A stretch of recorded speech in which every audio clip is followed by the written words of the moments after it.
The planet is restless, Captain. They want their podcast. And they shall have it. I'll beam down to the surface. You have the bridge. Captain, that is illogical. These are Trek fans. They will challenge and dissect your knowledge with great emotion. It is a mission fraught with danger, peril, and grave risk. Suggestions? Send in the red shirts.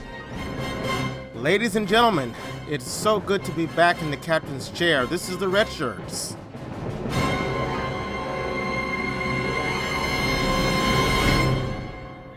It's good to be back too. It's all my fault, like I said. Well, no, I was a little busy myself over the last couple of weeks, and we are planning to have a special guest on the next recording. We have that set up. I'm going to keep that as a surprise. But yeah, we are back, and unfortunately, we are down one crewmate for this episode. We are on course right now to go save Big Sexy. He was on a Black Ops mission, and he got captured by the Kardashians. So he kept mumbling something about there are only 4 lights. I don't know what he's talking about, so we got to go see what's going on there. But we are without Big Sexy today, so Mr. Craig J., you're going to have to serve as science officer, first officer, and security chief. Are you up for the task? Wow, that's tough. I think I can do it. Okay. How are you today? I'm good. I think that before we talk about the Undiscovered Country, we should talk a teeny little bit about the last Discovery episode. What do you think? Well, yeah. I mean, it's clearly what everyone wants. It's the only thing people are talking about. And, like Craig just alluded to, we are going to talk about Discovery. See, there I go. We're going to talk about the Undiscovered Country, that faux pas that I just made. It's because I don't want this to become the Discovery Channel. You can see that on YouTube. We have a channel devoted to Discovery, but Star Trek is more than just the flavor of the moment, which is Discovery. So, but we should spend a couple minutes talking about it. Well, first, let me ask you, what are your thoughts on the show thus far? What are we, 6 episodes in? Yeah, 6 in. I'm enjoying it as a show. I'm enjoying the idea of the new way of traveling, and I'm enjoying the storytelling. I'm still, because I'm an old Trekkie, I'm still not enjoying the Klingons, the way that they look, the way that they sound. I don't understand why the production people need to make them sound like they've got cotton wool in their mouth when they talk. I just don't get that. And also they look a little bit silly. I also don't like the modernness of the technology. For example, this last episode started with them on the holodeck, which we never saw until the Next Generation. So it seems to predate. It doesn't fit in with the predated supposed storyline. So that just frustrates me that they didn't take care to keep the technology in check, and also things like holographic projections when people are communicating from a distance. Just crazy. Well, I don't disagree with you. I hear where you're coming from, and I feel the same way, but let's just rationalize for a second. So we know that the Discovery is a prototype ship, right? We know that from the Battle of the Binary Stars to where we are now, it's been 6 months.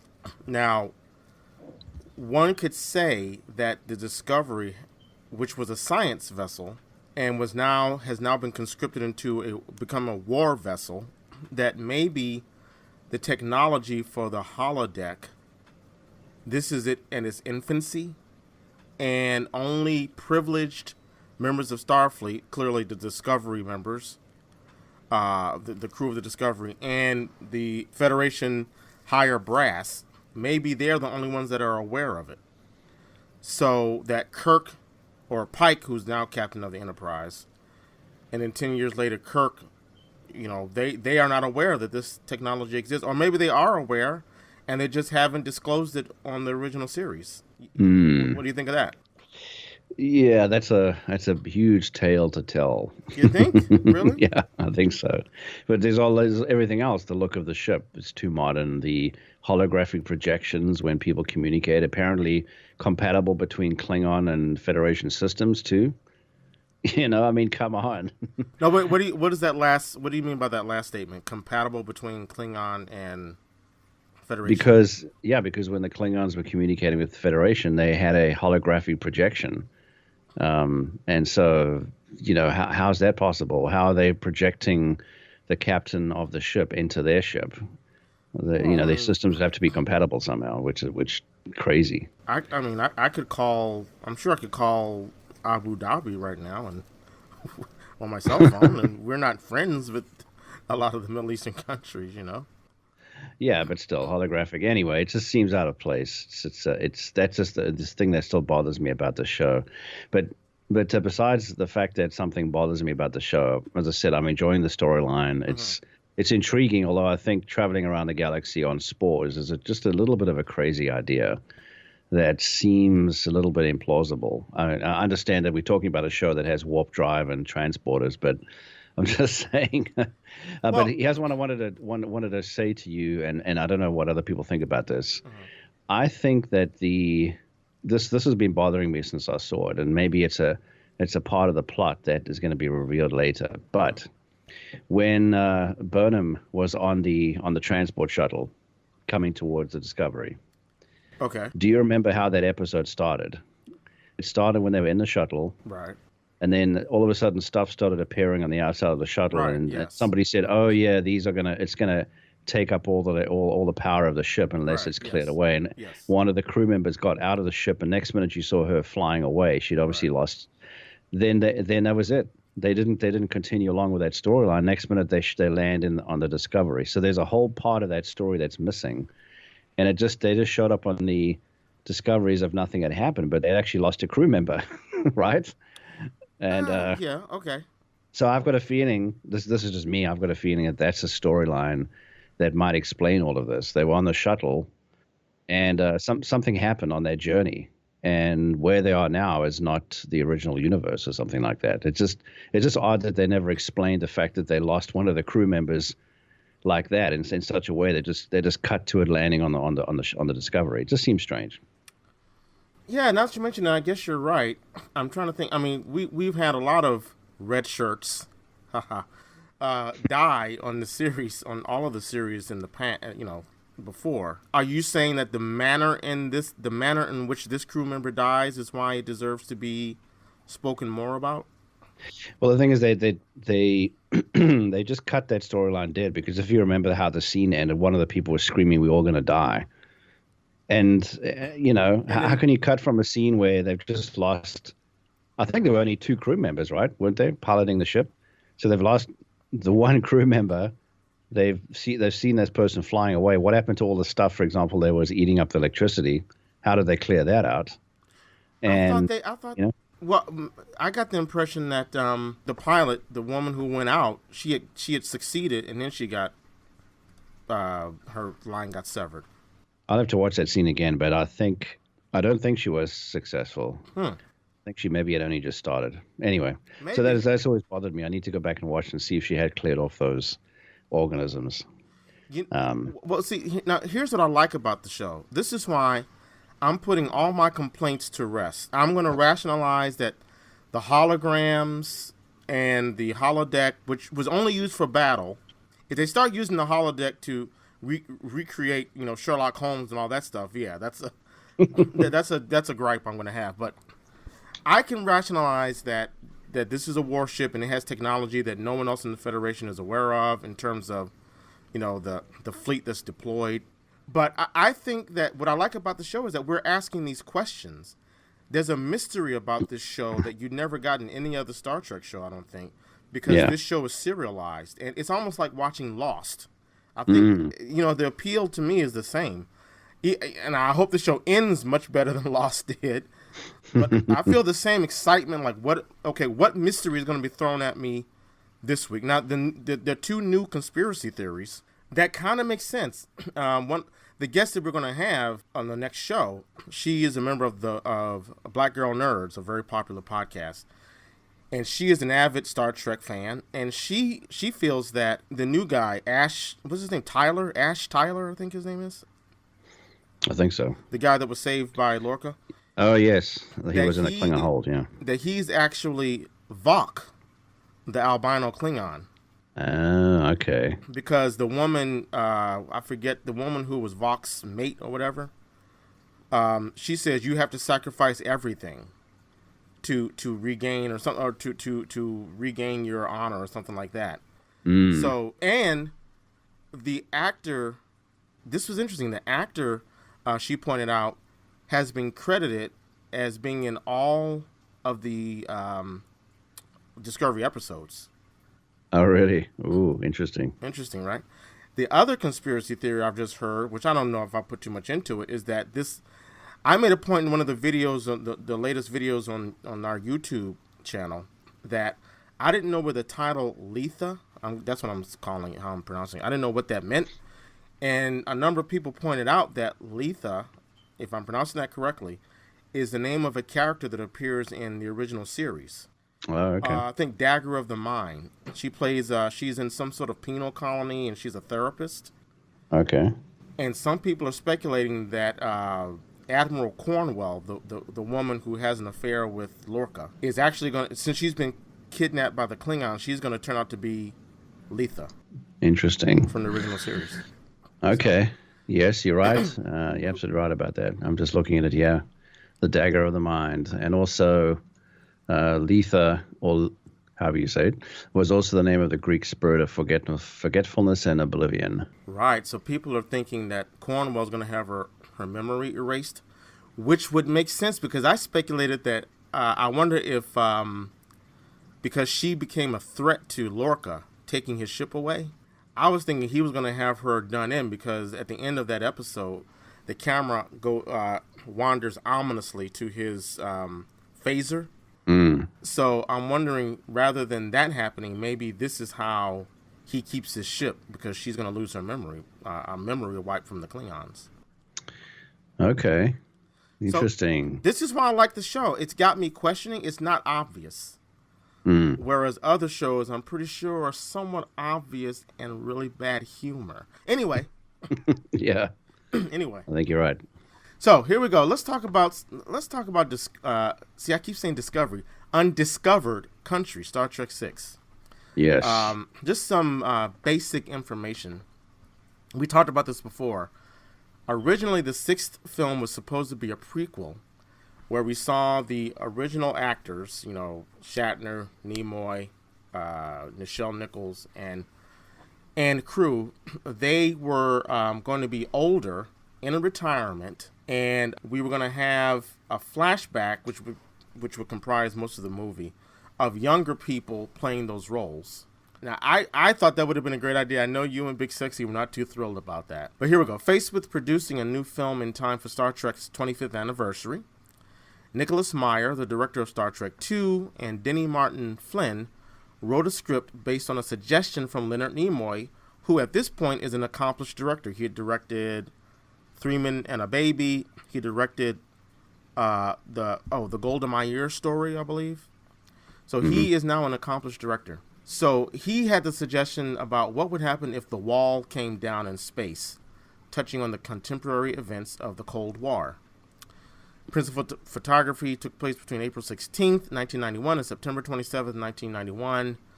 It was released in North America on December 6th, 1991. Posted the largest opening weekend gross of the series before going on to earn $96.8 million worldwide. It earned 2 Academy Award nominations for Best Makeup and Best Sound Effects. It's the only Star Trek movie to win the Saturn Award for Best Science Fiction Film, so on and so forth. So, Craig, now you have claimed that this is your favorite Star Trek film. Is that correct? I have. Is that true? Yes, it's true. Tell me why that is. I think the reason why I liked it was that there were the way that they told the story was more exciting. It had more really, really good effects that fit in perfectly with the story. One comes to mind when the two people use the magnetic boots and go onto the Klingon ship and start firing.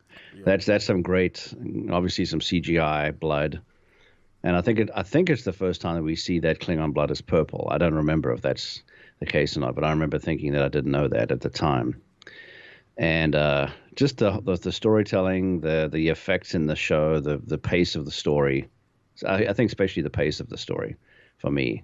That's the reason I thought it was the best one, and the close second definitely is The Wrath of Khan for me. I know people see it the other way around, but I see it that's the reason. Well, I'd say that Star Trek 2 is still my favorite, but rewatching this film, this is probably the fifth time I've seen it since I first saw it. The last few times I watched it, I've come to realize that I severely underestimated this film. I remember when it first came out, I took a girl I was dating at the time to see it. She wasn't into Star Trek at all. She and I really didn't belong together at all. We had totally different interests. She wasn't a nerd like me. But I was going to go see it. I told her, look, I'm going to go see it. I promise you're going to like it. And when I watched it and saw that it really played as a mystery, like a film noir almost, I didn't like that at the time. Because it wasn't Star Trek to me. Everything for me it had to measure up to Star Trek 2. So I was disappointed in it, and I remember apologizing to her after we left. Wow. But since that time, I have to tell you, I put this movie, it used to be Star Trek 2, my ranking of the original series movies was Star Trek 2, Star Trek 3, Star Trek 1, then 4, 5, and 6. I'm totally readjusting that after this watching this last time for the show. It's going to be 2, 3, then 6 because I totally underestimated this movie. I watched it this last time and I found myself in tears. It really is a wonderful swan song for this original cast. And it is so good in doing that. I mean, you can even put the story aside. There's so many scenes that are just so touching when you know that this is the last time we're going to see all of these actors together on screen. It even works, even if, I don't know how to put this, but it doesn't matter what the story even is. It's just seeing these characters together interacting on screen makes this movie a treasure. And to me, I will say this. This may be a bold proclamation, but to me, this movie captures the spirit of the original series, the TV show, probably the best of all the films. What do you think of that?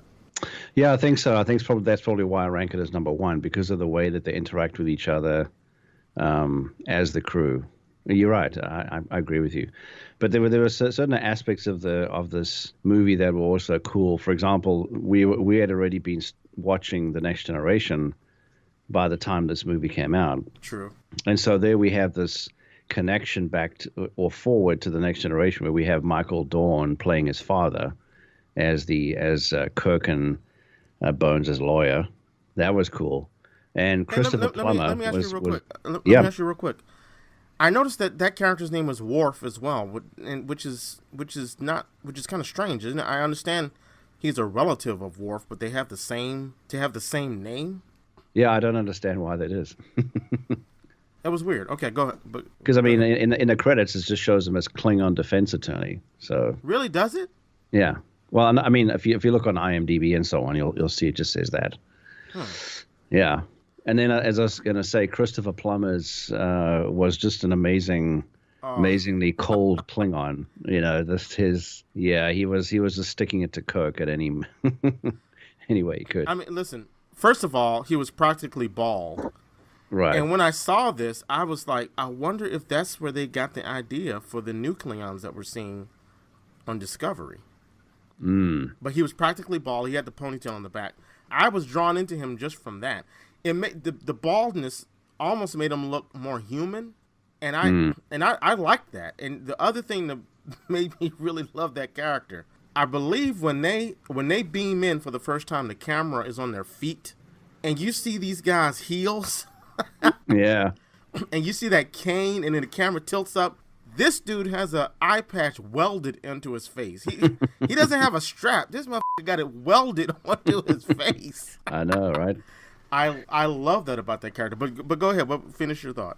No, that was it. I just loved his character, and yeah, as you said, it was an intriguing thing because you didn't really know what was going on until it was revealed. You didn't understand why the Klingon ship was fired upon. You thought the people on the Klingon ship were innocent. Meantime, they really weren't. yeah, it was a pretty well told story. Now, I had said that this movie reminds me most of the original series, but what do you think of this? Ironically, the part that when I first said to myself, and this was only after watching it this last time, the middle section where they're in the Rurapente colony, Mm-hmm. I made a note to myself, this really is the original series right here. Because you had Kirk trying to fight a bigger alien than him and coming away pretty much unscathed. You had Kirk macking it down on a fine alien, or what we think is a fine-looking alien. Right. I love Bones's. That was almost meta. The way he when what was her name? Martia, I think her name is. Yeah, Mattia was Iman. Iman, right? Yeah. Ms. David Bowie. Yep. When she comes to him in the bed and on the bed, right? And then Bones is like, oh God. I think that was just a meta moment that would allow us to laugh. I remember the audience roared at that. But all those elements just made me think that this is the original series. Now, having said that, to me, it slowed the movie down a lot.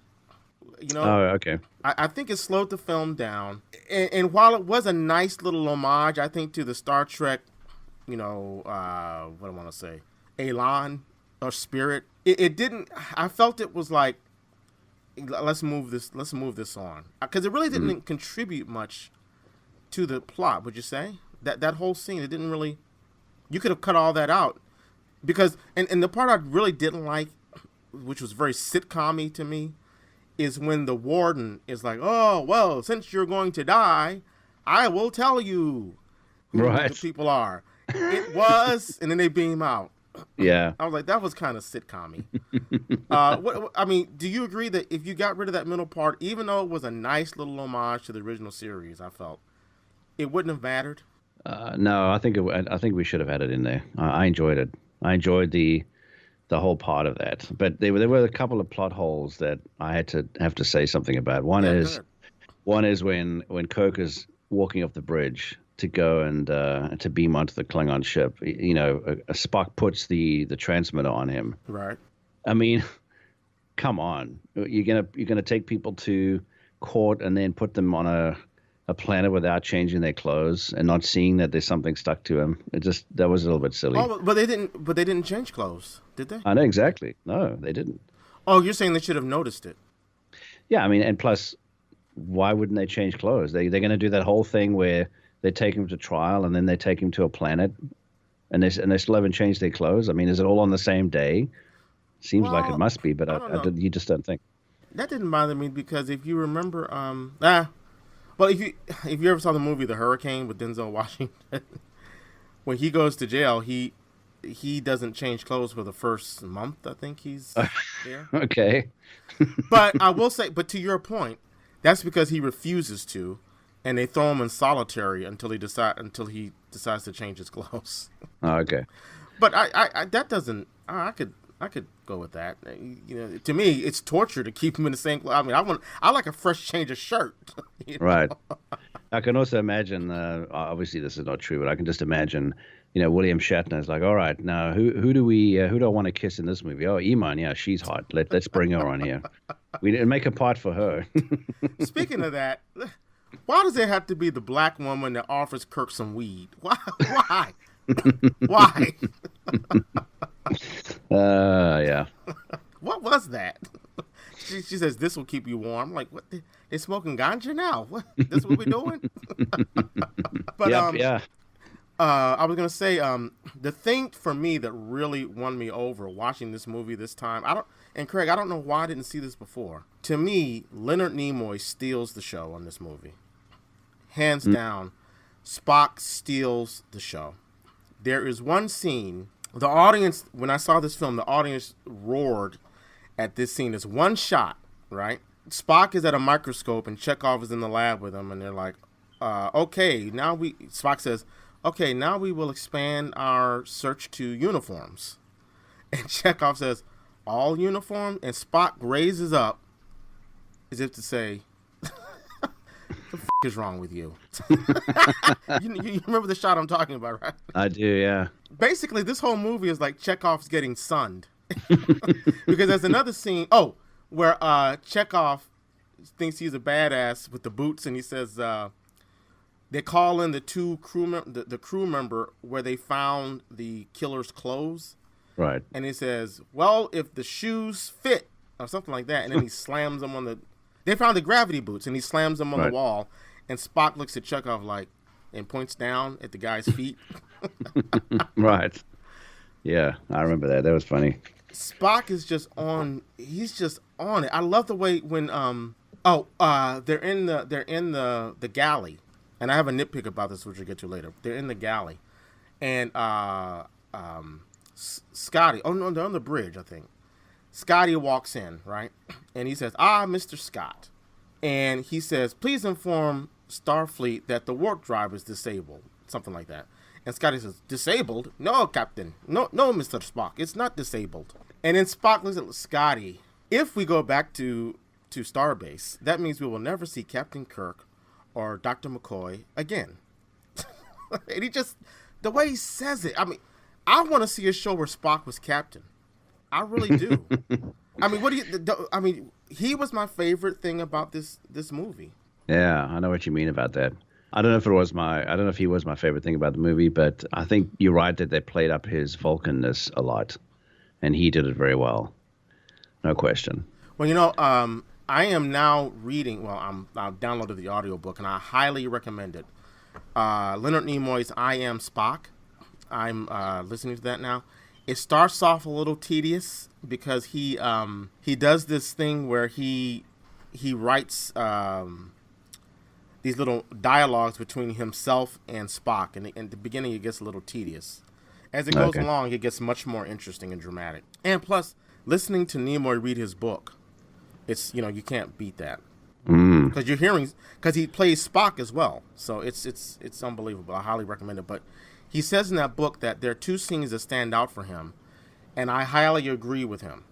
He says one of the scenes, and I'm paraphrasing, he said that he felt that the scene where they're in sickbay and they set a trap for the conspirator on the Enterprise, and spoiler alert, it turns out to be Valeris. There's a scene where he shows a lot of emotion. He gets up, he says, you have to shoot. If you want to be logical, you have to shoot. And she says, I don't want to. And he says, then he raises up, and you can tell this is supposed to be an emotionless Vulcan, but he has emotion. He says, what you want or don't want is irrelevant. And then he smacks that thing out of the phaser out of her hand, and the camera stays on him for a little bit, and you can tell. I've never seen Spock like that. And he said that he wanted to play it that way because he had a lot of control over this film. He worked with Nicholas Meyer on this film. He wanted to play it that way because he felt like after the events of Star Trek 4 in particular, he felt like Spock is now at peace with his Vulcan-human duality, and that Spock would be fine showing emotion where appropriate, and he felt it was appropriate that his protege would betray him like this. So, okay, an excellent scene, and then you can guess the other scene, right? Tell me. It's a scene that follows, where he forcibly mind melds with Valeris. Ah, yes. He said that was one of his favorite scenes to play as Spock. And there are a lot of details I don't remember. I didn't take notes, but I wanted to ask you if you recall. I seem to recall when the movie first came out, there were people, critics, maybe fans as well, who equated that scene with a rape scene. What are your thoughts on that? I can see people thinking that because it's a violation of one person into another person's mind without their permission, right? Because he just does it. But yeah, okay, I can see that. And the way Kim Cattrall plays it, and it's interesting. This might be common knowledge, but they wanted Lieutenant Saavik to be the foil. They wanted, I don't know if they were going to bring back Robin Curtis or Kirstie Alley. I think Kirstie Alley probably was done with Star Trek at that point. So I'm going to assume they wanted Robin Curtis to come back, but she didn't, obviously. That scene, if you look at that, it's really chilling because she starts to scream, and it really has a resonance. and you can hear Spock's voice. He's pained by having to do that. Mm. And then in a subsequent scene, there's a scene where Kirk walks in and to his chambers, and Spock is laying on the bed in his white robe that he was buried in, right? Or that he was revived in Star Trek. What is it, 3? I guess it is. Mm-hmm. Nimoy says that when he utters the line, he says something like, "Is it possible that we have grown so old and inflexible as to have worn out our usefulness?" Yeah. Yep. Nimoy says that he thinks that line was the period, the end of that. That was the moment when he felt the same way he felt when Spock died in Star Trek 2. He felt like this was the end. That was the end of the character, and he was sad to see the character go. Now, of course, we all know, I guess he had a mortgage to pay because he appeared twice in those god-awful J.J. Abrams remakes. But when he read that, literally, tears came into my eyes because I was like, wow, hearing this man who's passed on and is so iconic. And, I when I was going through my notes, I came across your photo that you took with him. Mm-hmm. And I was like, oh, man, okay, why am I crying? Stop it. That scene is just emblematic of what makes this movie such a great, I'm going to say it again, swan song. And Nimoy and I are on the same page, I guess. But I don't want to monopolize. Right. So what I wanted to say, though, is when you started this off, you explained how the Star Trek 6 was supposed to be the handoff movie, handing it off to a younger crew. And then the idea was that this younger crew, the younger versions of them would play Star Trek 7, 8, 9, and so on. Right. And I'm really glad that they never did that. I really am, because this movie was so much better than just some flashback storyline. I'm just very grateful they never did that. And because even though Star Trek 6 was the last Star Trek with the original crew, it just sort of didn't feel like it. Whereas if it was a story with flashbacks, it would be from the beginning of the movie. You're looking at these people who aren't going to be playing themselves anymore. They wouldn't have played themselves throughout the whole film. It would have just been flashbacks. So I'm just glad that they went with this storyline instead.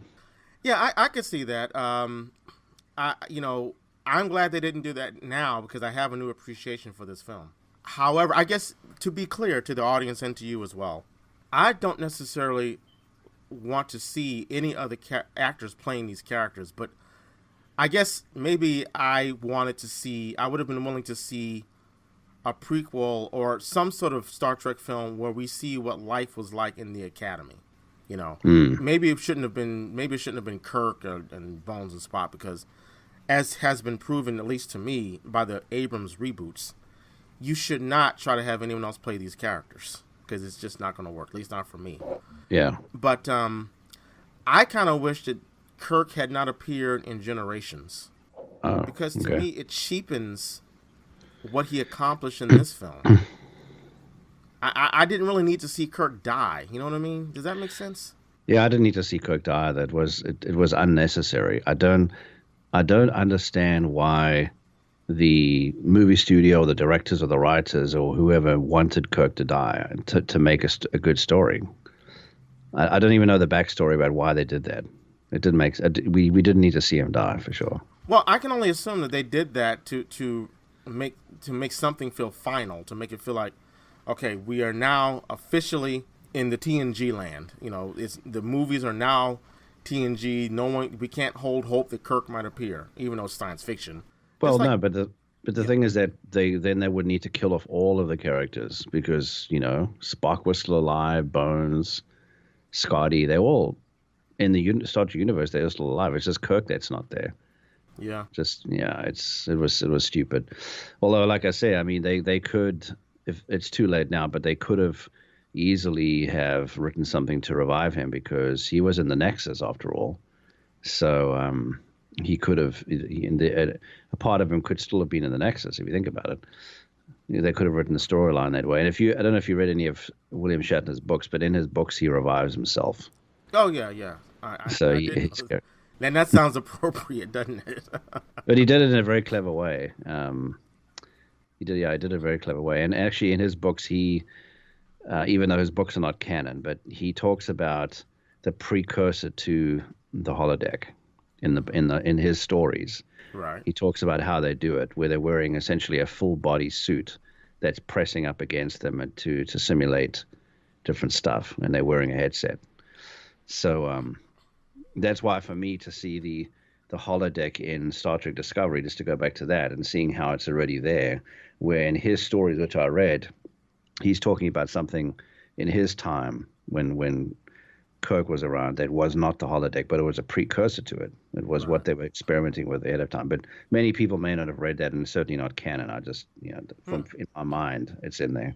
Interesting. But now, real quick, explain. But how does that revive him? How does that explain how he's revived? Well, in his book, he writes about how he gets revived. I think if I remember correctly, he gets picked up by his body gets beamed out of the grave on the planet. I don't understand why they buried him on that planet, but anyway, right. in the story, he's on the planet and he gets beamed out, and then he wakes up. I think in a Borg, basically a trash yard where he's floating around. And he's dead. How did he wake up? I don't remember how they. I don't remember. It's been a long time since I read that book. But he somehow he's alive. He's been revived somehow, or he's been cloned, or something to that effect. So I bet somebody listening knows exactly what I'm talking about. It's probably, face palming right now. Come on, you don't remember? Anyway, he somehow comes back to life, or he's cloned, and his clone is back to life or something. But anyway, yeah.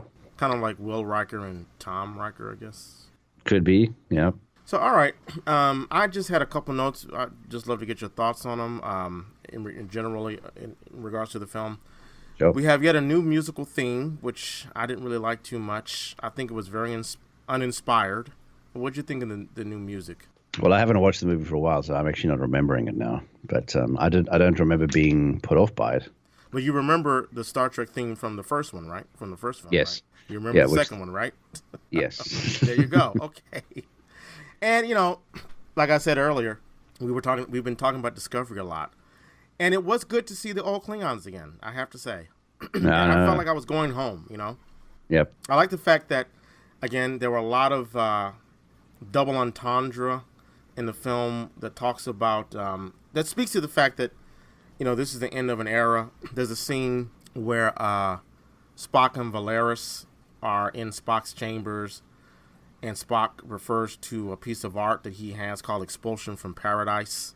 It sets the tone for the broader scope of this movie. The way I took it was, this is the end. We're being expelled from the Star Trek that we know, if you will. It was a metaphor for saying goodbye to this crew, and it's all the more ironic given what happens to Valeris. Oh, now here's some questions I had. So Sulu says in his log when we first see Sulu on the Excelsior, he said, this is at the beginning when Praxis explodes, or one of the moons of Praxis explodes. Yeah. He says in his log that they're heading home at impulse speed. But then when the energy wave approaches the ship, he orders the helmsman to go to impulse into the energy wave. Which I thought was okay. Weird. When I first heard the title of this movie, I thought it was very boring and uninspired. You know what I mean? Like Star Trek, Wrath of Khan, Search for Spock, Voyage Home, It speaks to, what is going to happen. It's going to be possibly an adventure. The Undiscovered Country, an allusion to Shakespeare. What did you think when you first heard that? Well, it was a long time ago, but I remember thinking I didn't understand what it would be about. But of course, once you watch the story, it's the undiscovered country after basically the Cold War. So I saw it that way. It's this new thing that people don't necessarily want to be part of. Well, yeah, I mean, there is a little explanation. I mean, Kirk pretty much explains it in the last scene when they're in the Federation Council. But as a movie title, it just doesn't do it for me. However, when David Warner, let's not overlook him. David Warner is a brilliant actor. I remember him from Time After Time. He played Jack the Ripper. He's played other stuff. Oh, wasn't he in what was that movie? The Kubrick film. It was Clockwork Orange. I believe he was in that as well. Oh, really? Interesting. Okay, I love that movie. I think, I don't quote me on that, but he's only in this film for what, 15, 20 minutes? Mm-hmm. But man, he commands the screen in all the makeup and everything. He commands the screen. When you first see him, I felt like this is a powerful man, Chancellor Gorkon. And the way he says, he gives a toast. He says, to the undiscovered country. The way he says it, I'm like, all right, yeah, okay, you got me. Undiscovered country it is. The way he says that, I'm like, wow. Excellent performance. When he grabs Kirk by the head and says, he's laying on that table, and he says, don't let it end this way. Mm-hmm. I'm like, I need to see more of this guy. And by the way, this is the other. That scene reminds me that this is the scene I thought was a plot hole. What's that? Is that how can Bones not understand how to save a Klingon? It just seems a little bit unbelievable that he wouldn't know the anatomy of a Klingon. So that's why do you feel that way? Because how would he not know the anatomy of a Klingon? Because out of all the years that Starfleet had been in existence, they had been interacting with the Klingons, and surely they came across Klingons before, or they sent a spy in to learn about the Klingons. It just seemed too convenient to say that he couldn't save Gorkon because he didn't know how the anatomy worked. Anyway, that was just my second complaint. Wow. See, I could see you having the complaint that I don't know that all of the Starfleet doctors on starships, maybe some of them did know Klingon anatomy. Maybe Bones never studied it. Maybe. Isn't that possible? Maybe. Because all of the interactions they had with Klingons going back to the series were not friendly. So, right. I don't know. Maybe, they considered Kirk. I mean, what's his name? Chang. He knew Kirk by name. He made it clear that Kirk is notorious throughout the Klingon Empire. Mm-hmm. So maybe people on his ship just were never privy. On Kirk's ship were never privy to Klingon anatomy. I don't know. I can let that go. Okay. But I respect the fact that it was a problem for you. Now, I want to talk a little bit about that dinner scene.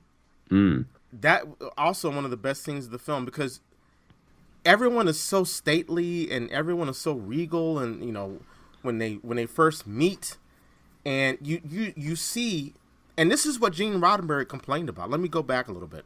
We talked about this in a previous episode. Gene did not like the fact that Star Trek VI posited that the Federation, they were the curmudgeons, if you will. They were the stubborn ones. They were, quote unquote, the antagonists.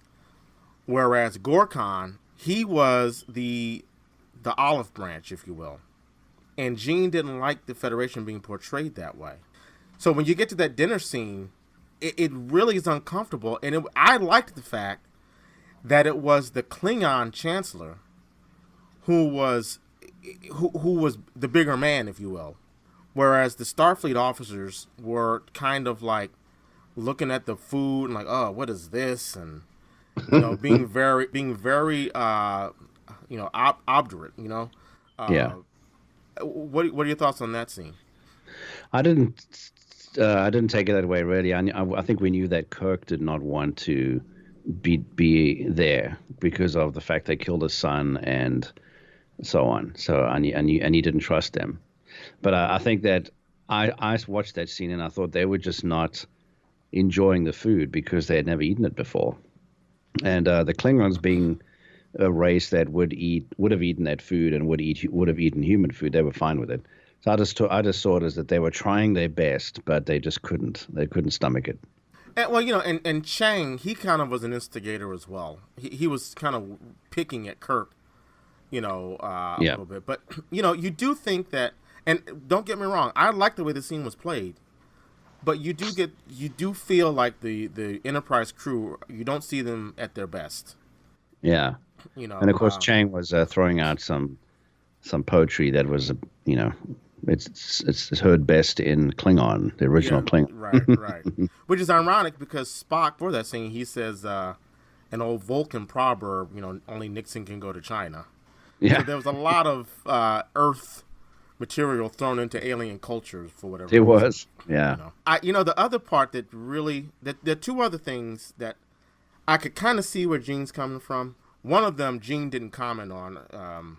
At least no one has a recorded that I've heard have it on record that he commented on. But I thought it was really, I like the scene, but I thought it was really in bad taste that when the Klingons are, when Gorkon is talking to Kirk about, Captain, we've proven with this dinner, I'm paraphrasing, that we have a long way to go. And then they cut to a shot of Kirk looking up at Gorkon like, whatever. And then when they're beaming out, Kirk kind of yawns and rubs his face. Right. I'm like, come on, Kirk. I mean, I wouldn't change it, but I'm like, damn, man, come on. And then at the scene after that, did you see how they were eating? And it was imperfect Starfleet, but I think it worked because just like with Discovery, no one's perfect. You know what I mean? No one is perfect. It was off-putting to me as an audience member, but that's the way I thought it was written perfectly. But I think because it was a metaphor for the ending of the Cold War. I think when you watch that movie, you can imagine that even the good guys don't want that to be the case. They don't want to live with these people who've been attacking them all this time. So I understood that. And then a note that I have was that the movie is very timely for today. When Azit Burr, that is Gorkon's daughter, she claims that the Federation is guilty of racism against the Klingons. Someone, I think it was Bones, says something. The Federation represents. Oh yeah, Bones gets a little testy and says, because one of the Klingons says, all you guys are going to do is subvert us and violate our principles. And Bones says, no way. The Federation is a beacon, is a standard of human excellence or something like that. And Azitber says, human. That is it's so racist of you to say that. And I just thought, wow. Whoever, I forget who wrote this film, but it was really timely. Yeah, I right. could see that. I could see that conversation taking place today. Mm-hmm. But now here's some things I wanted to see if you could explain to me. So, if you recall, when the two killers they assassinate Gorkon, then they go back onto the transporter pad. Why did they take the time to turn around? Did you notice that? I did. I never thought of that. Actually, it was like, okay, well, we have to turn around so that because they beamed back to the Enterprise. Right. So I'm like, well, okay, what difference does it make? The other question I have was in the president's office when they're showing. I guess that was in San Francisco at the Federation president. The guy with the white mustache and beard, and played by Kurtwood Smith, I think his name is. There's a Romulan in the office. So, how does that happen? Because in the 24th century, the Romulans are the enemy of the Federation. Right. Were they enemies? Now, I love TOS, but I'm not as familiar with it in terms of all the trivia. Weren't they enemies in the original series as well? I thought they were. I'd have to go back and check. I thought they were the enemies as well. But yeah, so there's a Romulan. He looks like the guy who plays on who does voice work on The Simpsons. I can't think of his name. But I just thought. Oh, another thing I noticed was there's a quick shot when Kirk and Bones are walking down descending into the penal colony. They pass this alien who I swear is Greedo. He looks just like Greedo from Star Wars. He's green, he has the snout. Another question I had was, there's a scene in the galley where I guess it was just for dramatic structure, where Chekhov says, why didn't they just vaporize the gravity boots or whatever? Yeah. And Valera says she goes to a wall panel in the galley and pulls out a phaser and shoots a pot that this schmuck of a cook is working in. Why do they have phasers in the galley? Yeah, I know what you mean. It's and also, why did the well, again, dramatic effect, but why didn't the phaser vaporize everything? Why did it just vaporize the pot and leave the chicken or whatever they were cooking in it? You know what I mean? And I'm sure we've seen a scene in one of the movies or the original series where a phaser's gone off. There wasn't an alarm. I mean, it wasn't. I mean, I'm assuming that phaser was an authorized phaser. So why did the alarm go off? Well, I think it's unauthorized firing of a phaser. That was the problem. So. Well, who has time to go and authorize? All right. I also like the fact that maybe I like to think that maybe Iman's character Martia, she's maybe an offshoot of Odo's race. Okay. DS9, because she can change her shape. What is Odo's race? Do you remember? They are I don't know. If they have a name, I don't recall what it is. I think they're just called changelings. They're called. The names I know they go by changelings. Cameloid or something. Oh well, that is the alien species that Martia is, Cameloid. Yes. Right. So I'm doing some quick research to see if she is actually part of the same race. I never thought of that. That's a good catch. I doubt she is because Odo's race, they have a very particular look, and she doesn't unless she just didn't show. Because when they get in the elevator, and this big ugly alien turns to Kirk and says, meet us at the beacon," and Kirk's like, "I kissed that thing." So who knows? Maybe she is, and we never really see her true shape. Okay. I also read somewhere that Nichelle Nichols hated the scene where she and other crew members are struggling with the Klingon language, looking through books, which is weird that they're looking through books. Right. To try to translate, because she felt like after all the years of being on the Enterprise that she would have some skill as a xenolinguist, that she should be smart enough that she would know, to your point about bones and the anatomy of a Klingon, that she should be able to get through speaking to someone just to get a ship through, what do you call it? A ship through... like a checkpoint or whatever. Checkpoint, yeah. She did not like that scene. Yeah, that's actually true. You're right. That she should have. It actually should have been her scene where she sat down and came up with something to say back to them. You're right. But it was very funny the way they played it. And apparently this was the time when the Klingon language was actually invented. Was in that scene. Oh, okay. Yep. Okay. Because James Doohan came up with the Klingon language in that scene. For that scene, because no one had spoken actual Klingon in a Star Trek TV show or movie until that point. Interesting. So, you're saying James Doohan? What did he just came up with some words to say, or some? Yeah, I think so. Maybe I need to go back and do some research, but I could have sworn that's in my memory that I read it somewhere. Oh wow. Okay. Yeah. All right. The last thing I'll say is the second person who steals the show from me. Sulu, motherfucking Sulu. That I don't know if I want to serve under him, because he's kind of like he was kind of like Lorca. Don't up around Sulu. The scene I remember in the movie theater, Christian Slater, Sulu tells Slater's character, tell Starfleet that we're having problems. We don't know where the Enterprise is located. He just says, "Sir." Sulu gets up and is like, "You having hearing problems, mister?" I'm like, "Oh, don't with Sulu." But isn't it true that the reason that Sulu is not on the Enterprise is because he just absolutely refused to work with Shatner, and so they, to get him in the movie, they had to put him on a separate ship, and apparently they didn't even film their scenes together. They just, when Sulu had to interact with Kirk, I think near the end or something, where they were talking to each other, they weren't even on the set together.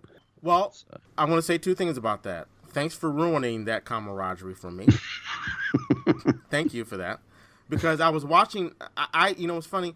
I went to Hulu on my laptop just to clarify something I wanted to bring up on the show, and I started watching the film at the point where it was something to do with the scene where Spock slaps the phaser out of Valeris's hand, and I got so engrossed with it that I watched it to the end, And when it got to the scene where he says where Spock, where Kirk and Sulu are talking, captain to captain, I got tears in my eyes again. And you just ruined that. Thank you so much.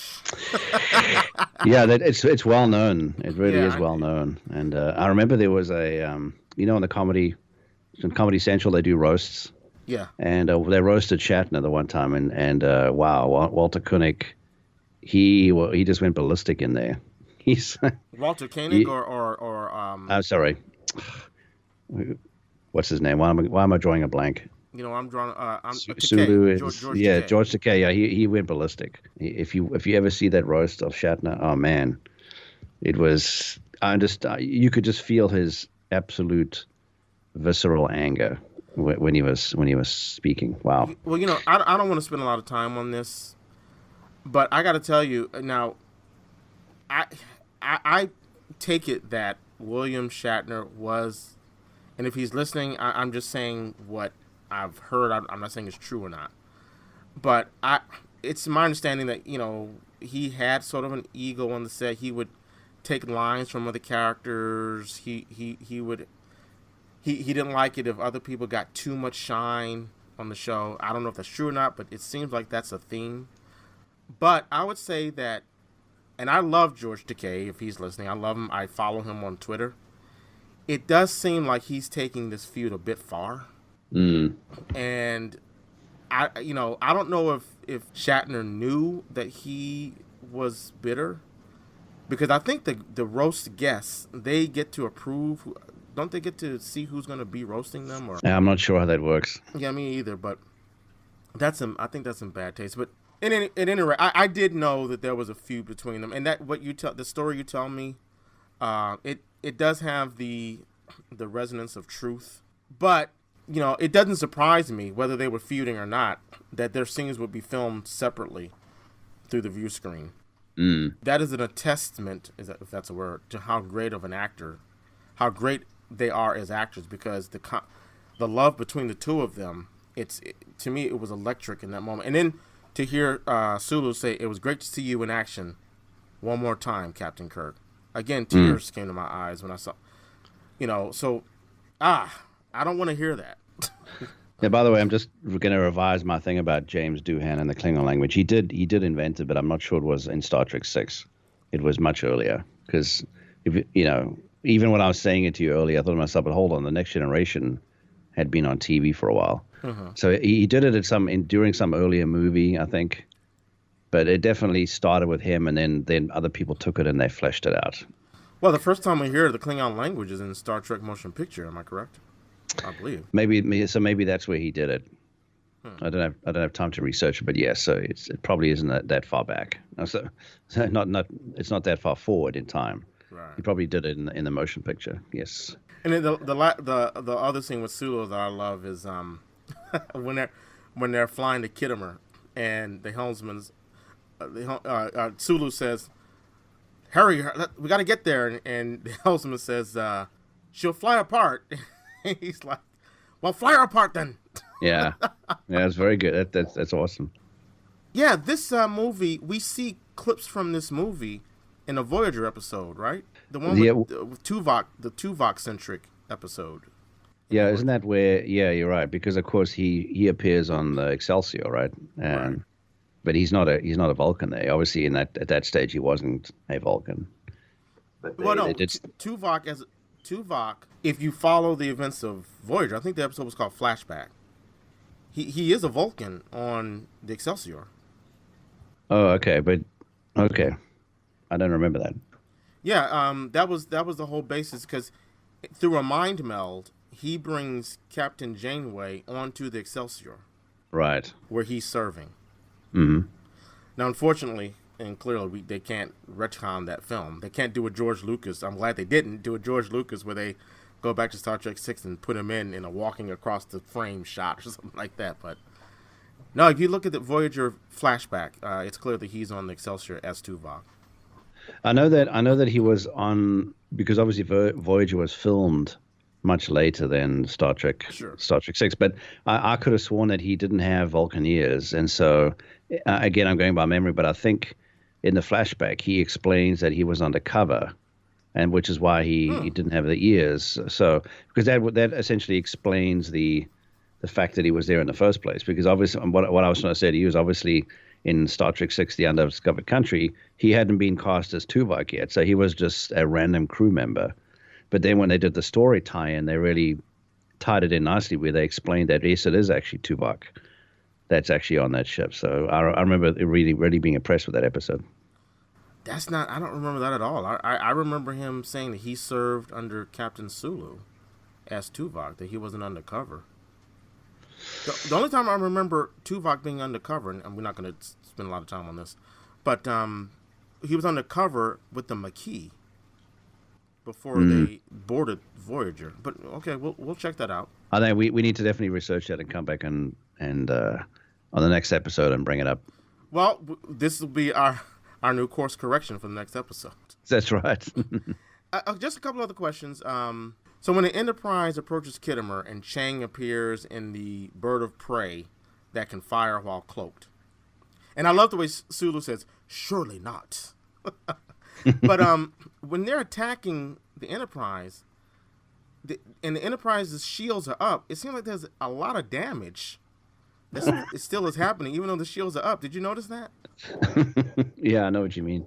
It's like, to your point, I know there are fireworks all over the bridge, but the shields are up. What's going on here? But actually, maybe they didn't put the shields up, right? But Scotty says at some point, she's packing a wallop, Captain. Shields are weakening.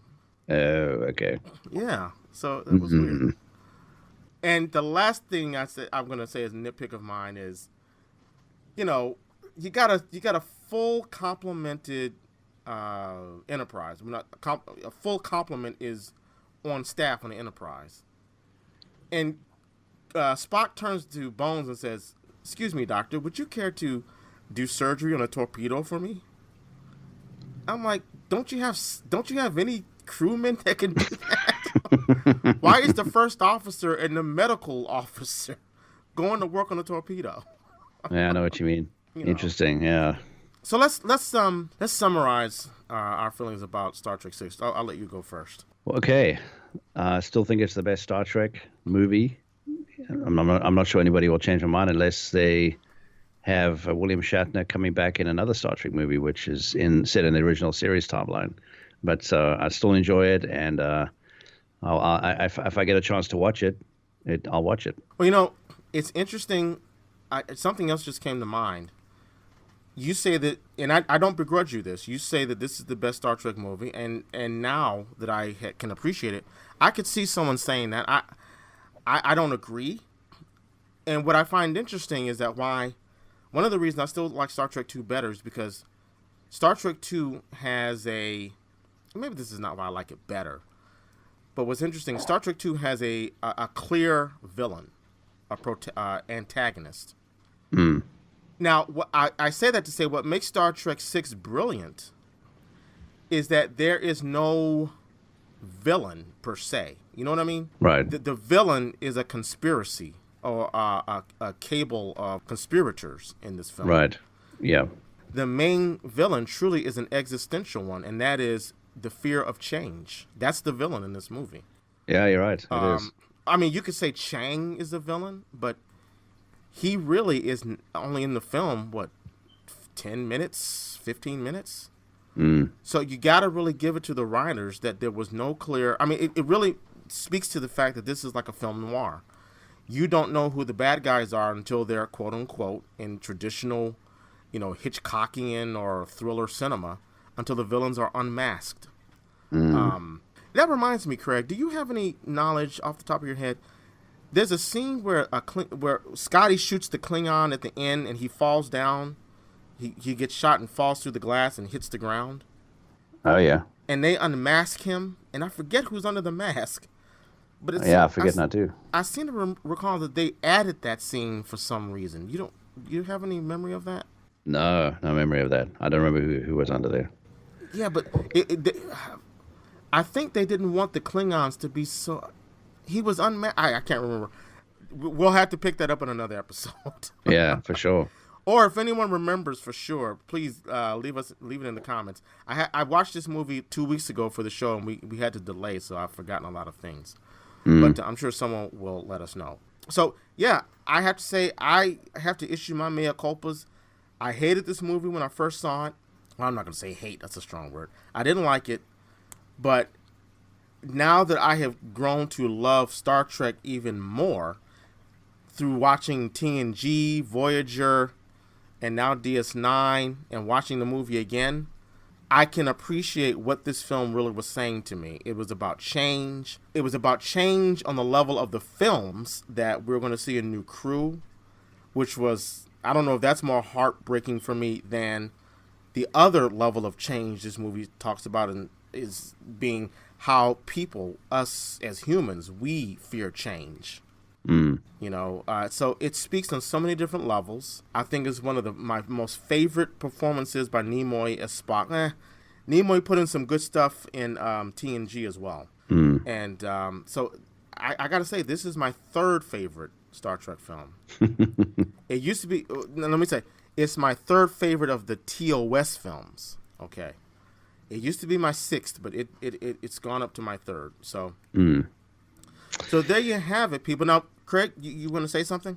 No, I was just going to say, at the end, of course, Shatner reads the ending credits, where no one has gone before, and he talks about how they're handing it off to a new crew. He actually says it in the dialogue and so on. So that was very sad. I'm quite sure I shed a tear at the end of that movie when I was sitting through the credits. And when you see the signatures come on screen, and then even there's a little pause before Leonard Nimoy, as it should be.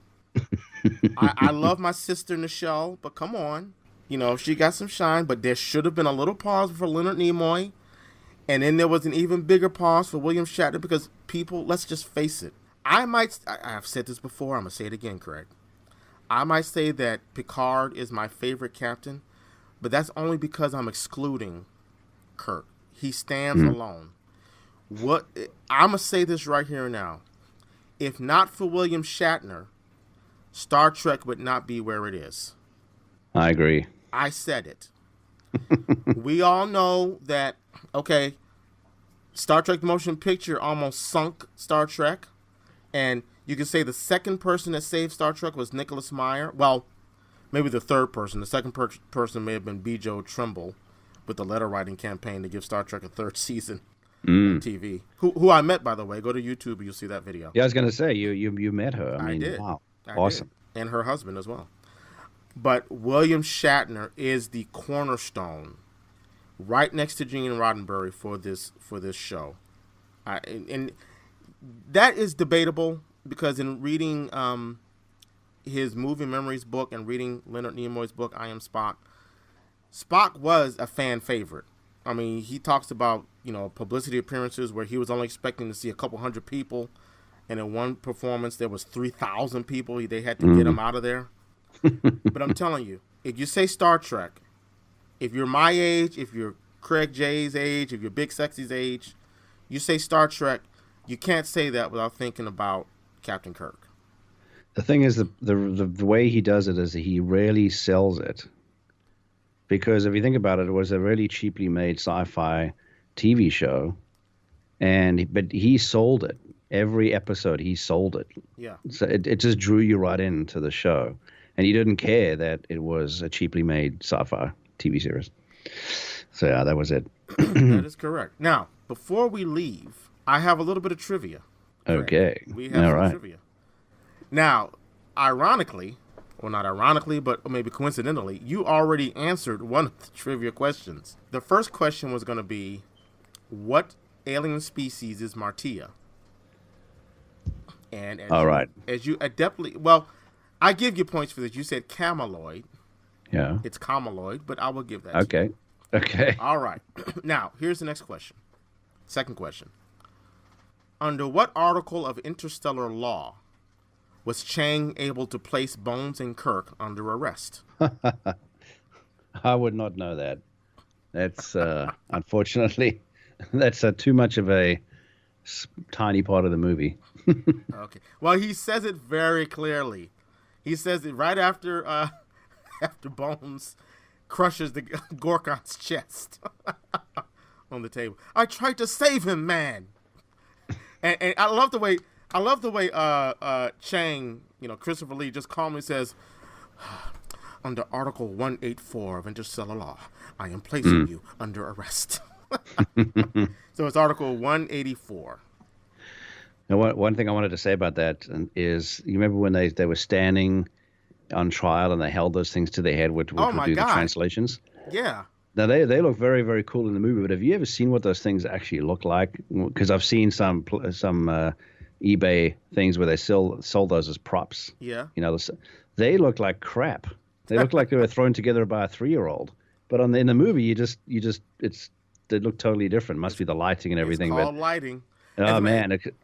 It's funny you say that because Nimoy, was this in Nimoy's book? I read recently somewhere, it must have been his book, that, or maybe it was on Wikipedia. There were only, I'm going to guess, maybe a handful of Klingons in that scene. You can, they're in a circular arena. Yeah. You can see Klingons in the shadow, and you feel like you're in a whole arena. But from what I could gather, there's probably only a handful of Klingons in there. People made up as Klingons. Because of the lighting, it looks like everything falls off into darkness. Right. So yeah, lighting is a powerful tool in the cinematographer's toolkit. It is, yeah. But now, don't distract me. You got another trivia question coming. Okay.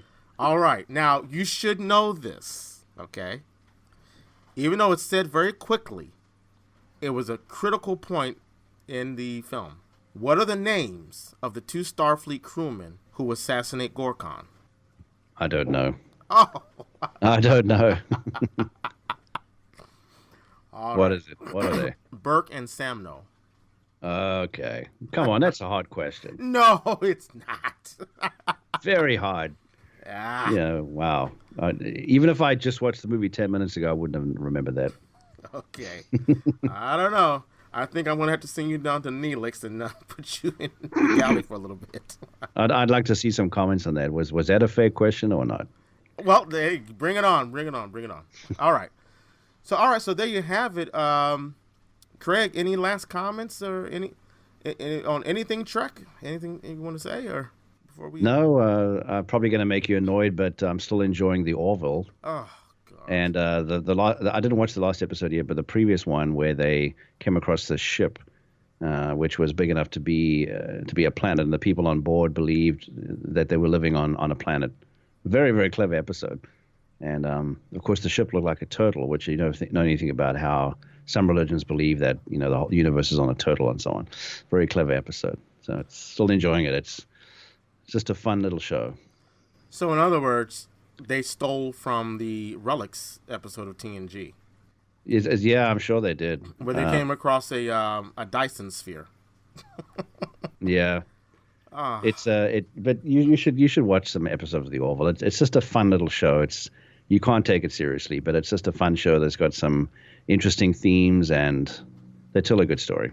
Okay, just give me 2 minutes on this, all right? I was going to do a whole YouTube video on this, but because there are people, and I don't know if you've been going to the YouTube channel and to the audience. There's a lot of content on there, so please check that out.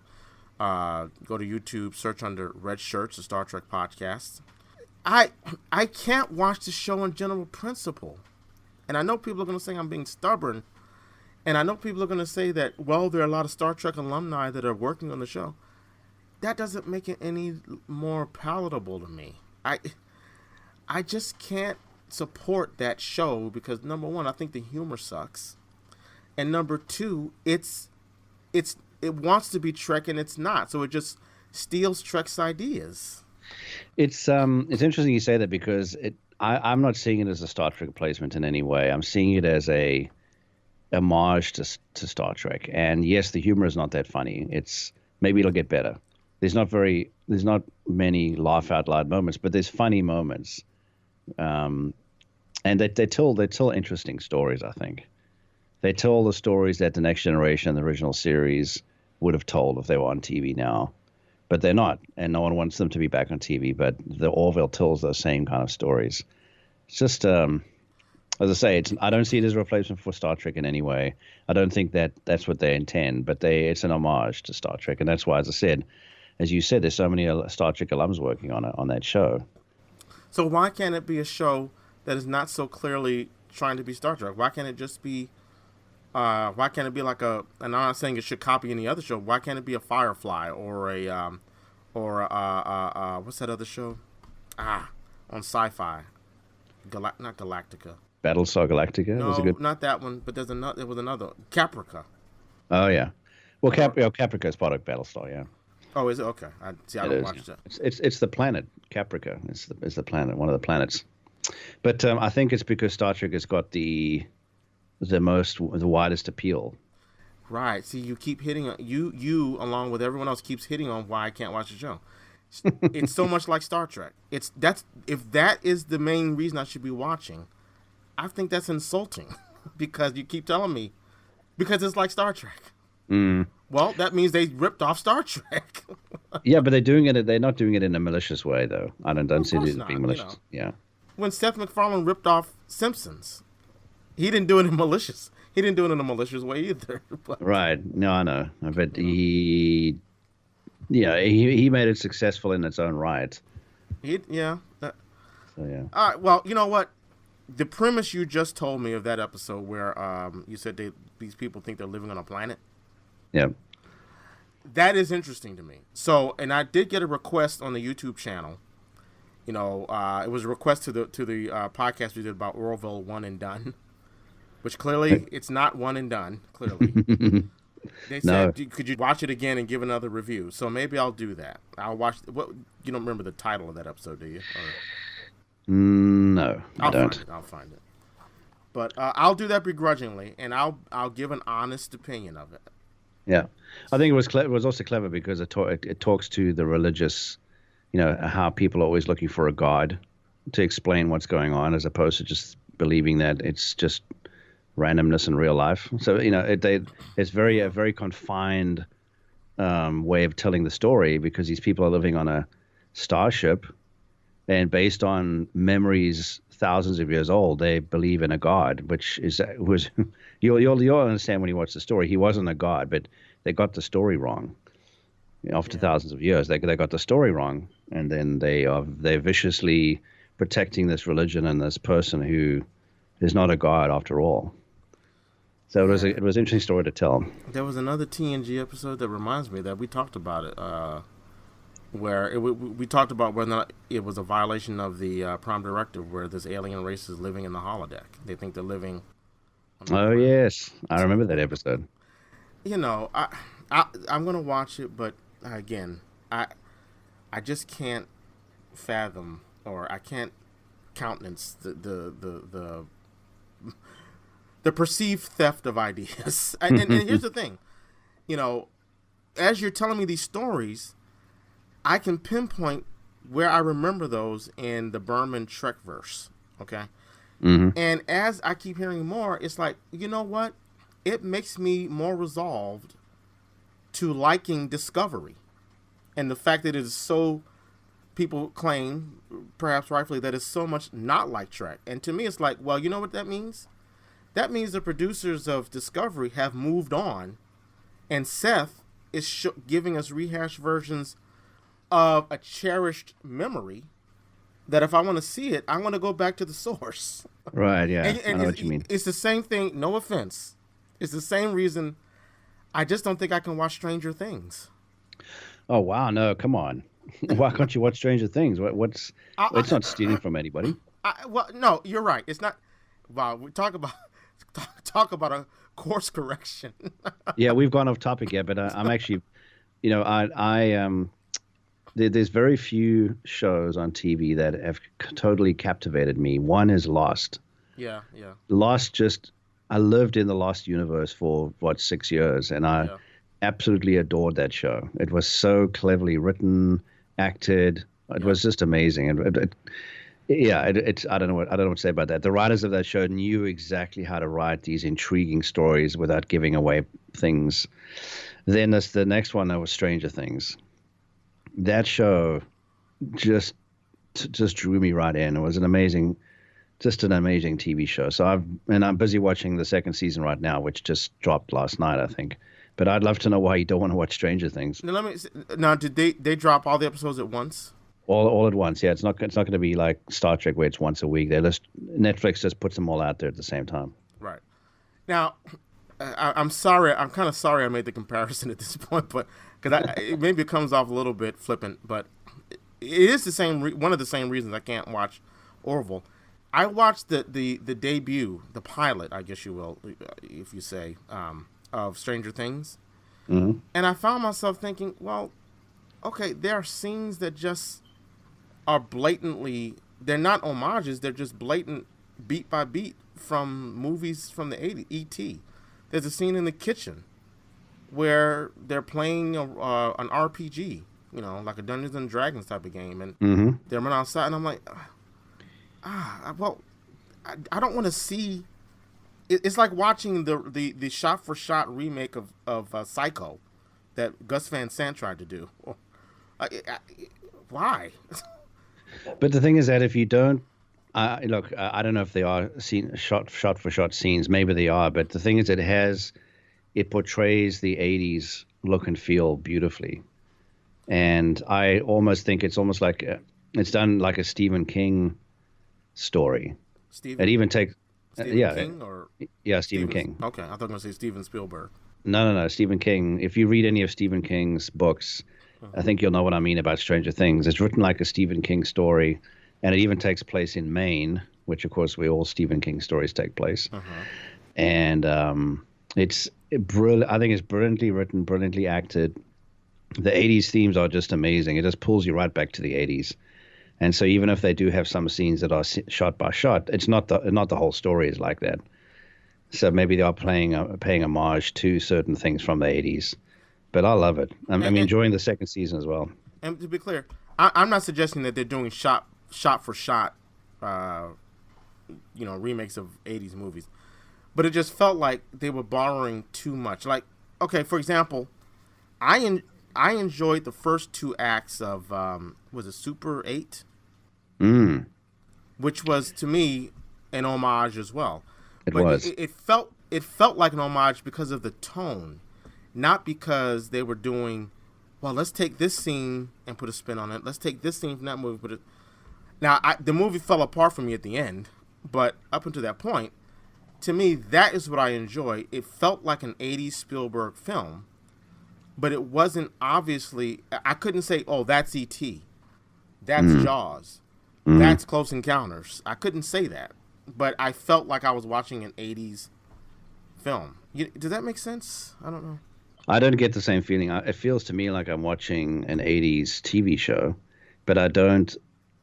I mean, I lived through the '80s. I don't think I could watch any of those scenes and say specifically that it came from E.T. or whatever. Maybe I haven't watched them more, recently enough. But it's just if you forget about that, just enjoy it for what it is. It's a very well written show, and just the whole premise of the show is an amazing premise.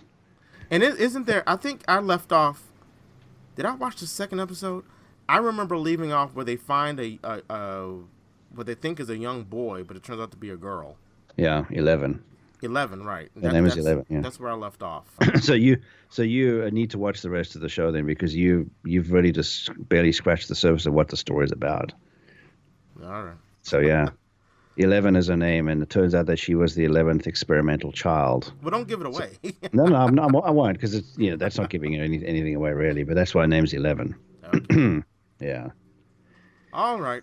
Well, it's been a great time talking about Undiscovered Country, and I hope everybody enjoyed it. And leave us comments. Yes. Was Mike too unfair with his questions there? Wait, Mike. Who's Mike? I don't know Mike. Oh, that Q. Yeah, there you go. Yeah, and we every time Q records the show, he does have some lounge wear that he wears. We'll post pictures of that. I'm wearing them right now. I just had to use the bathroom. I opened up the flap and took care of what I had to do. Oh yeah. Yeah, there you go. So all right, with that, folks, we will be back. I apologize for the delay in recording. Life happens, but we will be back on track. I think the next episode we'll either talk about, we were going to talk about Star Trek 4. No, the next episode we have a special guest coming on board. Who will have a lot of things to talk about Discovery. And that's why I wanted to do this, because, you know, I didn't want to get too Discovery heavy, as I said before. Right. But that'll be a good one, folks. So, again, leave your comments, your complaints, your criticisms. Email us at redshirtspodcast@gmail.com. Go to Red Shirts, a Star Trek podcast on Facebook, YouTube. If you like Discovery and you want to hear what we think about it, go to the Discovery channel on our YouTube channel. Copyright, I know we might get sued for that, but hey, Discovery channel on YouTube on Red Shirts Star Trek Podcast. Find us on Tumblr, and you can tweet us at redshirts1701 on Twitter. And with that, we are out of here. Until next time, peace. Peace.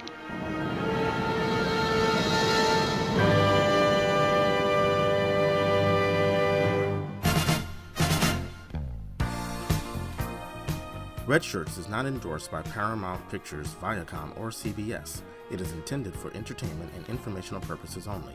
Star Trek, the Star Trek logo, and all names, pictures, and audio of Star Trek characters are registered trademarks and/or copyrights of their respective trademark and/or copyright holders.